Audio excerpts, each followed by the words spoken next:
Person అక్కడ ఉన్నాడు అంటే పాకిస్తాన్కి భయమే, అటు చైనాకు కూడా భయమే. ఎందుకంటే పీఓకే నుంచి ఎక్స్టర్నల్ వింగ్ అంటే ఇప్పుడు చూడండి మొసాద్ అనేది, ఇప్పుడు ఇజ్రాయెల్ మొసాద్ అనేది ఇరాన్ ఓటమిలో ఎంతటి భాగాన్ని ఎంతటి కీలక పాత్ర పోషించిందో మొసాద్ మనకు తెలుస్తుంది.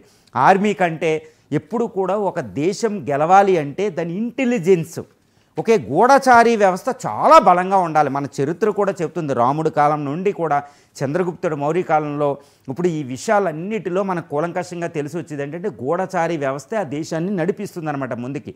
శత్రువు ఆనుపోనాలు మనకి ఎప్పుడూ తెలియాలి. ఇక్కడ భారతదేశ శత్రువు ఇక్కడ చైనా, పాకిస్తాన్. వీళ్ళు ఏంటంటే వీళ్ళు ఆర్మీ కాదండి, అక్కడ గూఢచారులు, టెర్రరిస్టులు పెద్ద డేంజర్. టెర్రరిస్టులు మనం ఆపాలి, వాళ్ళ ఇన్ఫర్మేషన్ అంతా తీసుకోవాలి.